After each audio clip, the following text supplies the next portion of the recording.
বলতেছিল যে আমাকে রোজা রাখতে না আজকে, মানে শারীরিক সম্পর্কের বিষয় আর কি।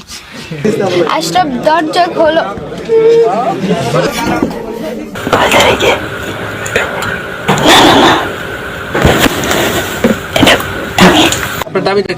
আমার দাবি একটাই যে ওর জন্য আমার সব মান সম্মান সব দিক থেকে সবকিছু নষ্ট হয়েছে, নিজের মানিজ্যত, নিজের ব্যক্তিগত পার্সোনাল সবকিছুই নষ্ট হয়েছে।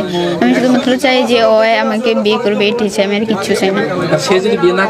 বিয়ে না করলে আমি আত্মহত্যা করবো, কারণ আমার জীবন, আমার সতীত্ব নষ্ট করছে। আমি বিয়ের আগে এরকম শপথ করে সতীত্ব নষ্ট করছে।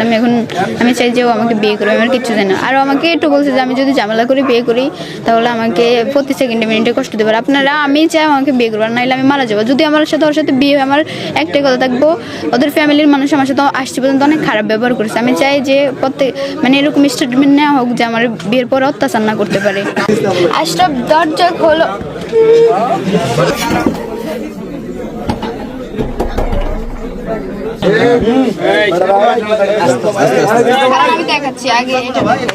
মানে বিয়ের কথা বলে আমার সাথে 8 মাস রিলেশন করে, বিয়ের কথা বলে কোরআন শরীফ শপথ করে আমাকে বলছে যে আমি তোমাকে ছাড়িয়ে যাবো না, আমি তোমাকে বিয়ে করবো, এরকম করে আমার সাথে মানে সম্পর্ক করছিল, শারীরিক সম্পর্ক।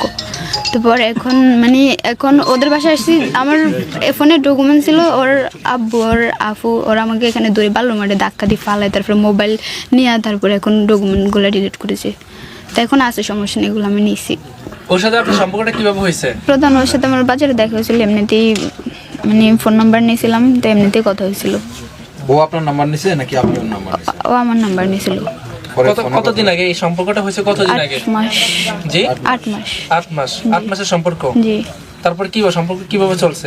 সম্পর্ক তো ভালোই ছিল। ও মানে আমাকে বিয়ে করবে কথা দিছে, ওই যে বলছি না, যে কোরআন শপথ করে বলছে আমাকে কথা দিছে। তারপরে আমার সাথে এমনি বিয়ের প্রতিশ্রুতিতে শারীরিক সম্পর্ক করছে। কিন্তু এখন আজকে আমি বলছি আমি পারবো না, তুই যদি এরকম আসতে না পারিস, আমি বলছি যে আমি প্রথম রোজা রাখবো, তুই যদি আসতে না পারিস আমি তোর সাথে সম্পর্ক রিলেশন রাখবো না। তারপর আমি আসতে বাধ্য হয়েছি। আসার পরে আজকে কি ওই আসতে বলছে? হ্যাঁ, ও আসতে বলছে আমাকে, মানে আনাইছে এখানে। আসার পরে কি হয়েছিল? আসার পরে ওই যে বলছি না যে ওখানে আসছি, একটা এই যে ওদের দরজার সামনে একটা বাড়ি আছে ওখানে, তারপরে একটা মহিলারা পাঠাইছিল, মানে ওদের ভাড়াটি বাড়ির একটা মহিলারা আমার পাঠাইছিল দরজা থেকে আনতে। তো আমি আসার পরে মানে ওর সাথে কথা বলতেছি, মোবাইল টিপতেছি অবস্থা, মানে ওদের ওই ঘরে আর কি, রুমে।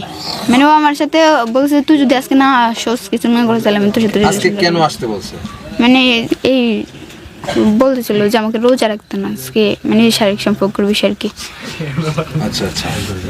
আমি 999 সংবাদ পেয়েছি, আমার সাথে একজন সাব ইন্সপেক্টর স্যার আছে, ওনার কাছে জিজ্ঞেস করেন। বুঝছেন, আমাদের অফিসিয়ালি আছে, আমরা 999 সংবাদ পেয়ে আসছি এতটুকু।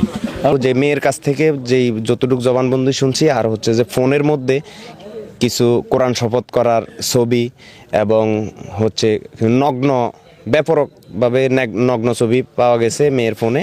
মেয়ে এই ছবিগুলা সাংবাদিক বা বিভিন্ন লোকজনের কাছে দিছে এবং আমাকেও দেখাইছে। আমরা দেখলাম যে এই মেয়েটার সাথে, মেয়ের জবানবন্দিতে এবং ওই ভিডিও ফুটেজের ছবির মাধ্যমে প্রমাণিত যে মেয়েটার সাথে একাধিকবার এই ছেলে মেলামেশা করছে এবং তাকে বিয়ের প্রলোভন দেখায়া তাকে এখানে নিয়ে আসা হয়েছে। আনার পরে তার গার্ডিয়ান কোনো সুরাহা না করে তার উপর অতর্কিতভাবে হামলা করে এবং শারীরিক